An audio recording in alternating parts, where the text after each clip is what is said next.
হরিচন্দ্রপাড়া থেকে কিছুক্ষণ রেস্ট করে আবার হাঁটা শুরু করলাম। 1 ঘন্টা ধরে একটা পাহাড় উঠতেছি, শেষ হচ্ছে না, অনেক কষ্ট হচ্ছে প্রথম দিন।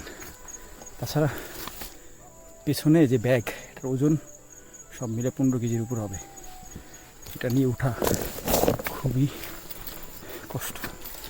তো পাহাড়ে আসলে ভ্রমণ করতে আসি এই কষ্টের পরে যে একটা সুন্দর ভিউ, একটা নির্মল বাতাস, যেই প্রকৃতি, এটা উপভোগ করার জন্য। চলেন উপর দিকে উঠতে থাকি।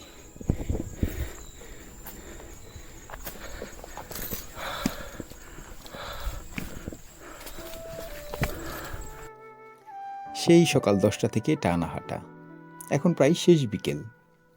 সূর্যমামা আজকের মতো বিদায় নিতে চলছে, অথচ আমাদের গন্তব্যের পাড়ার পথ এখনো বাকি।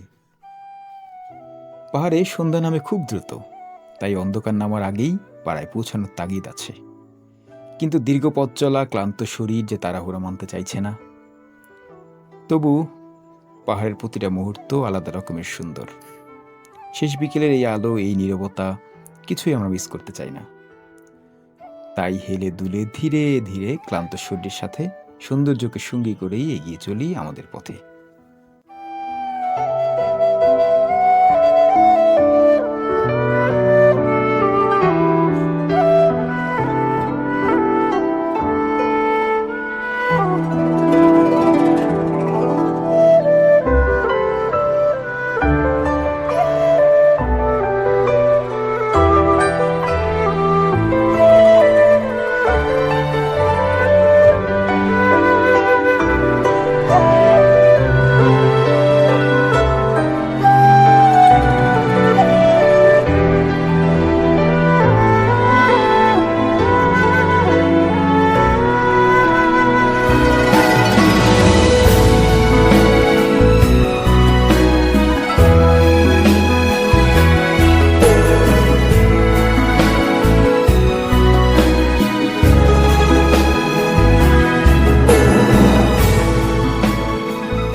আলহামদুলিল্লাহ, প্রায় 5 ঘন্টার একটা রোমাঞ্চকর এক্সট্রিম ট্র্যাক শেষে আমরা এখন পাড়াতে পৌঁছালাম।